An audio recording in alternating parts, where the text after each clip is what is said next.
How to play Pokémon TCG Pocket on PC.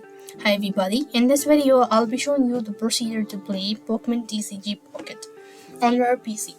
To do this, I'm gonna use the emulator called BlueStacks. So you have to first of all install the BlueStack. Make sure to go to bluestack.com and click on the download button.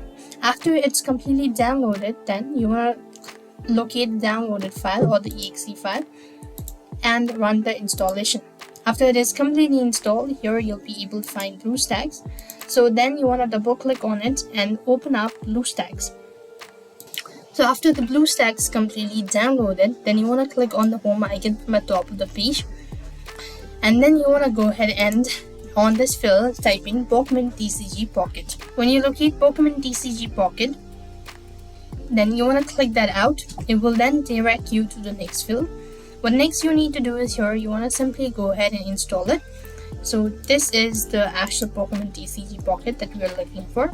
Then click on install from Google Play Store, and it's gonna take a while in order to install, but you'll have the same feature as how you play on mobile device. So that's how it works. I hope the video was helpful. Make sure to like, share and subscribe. Thank you for watching. See you in the next video.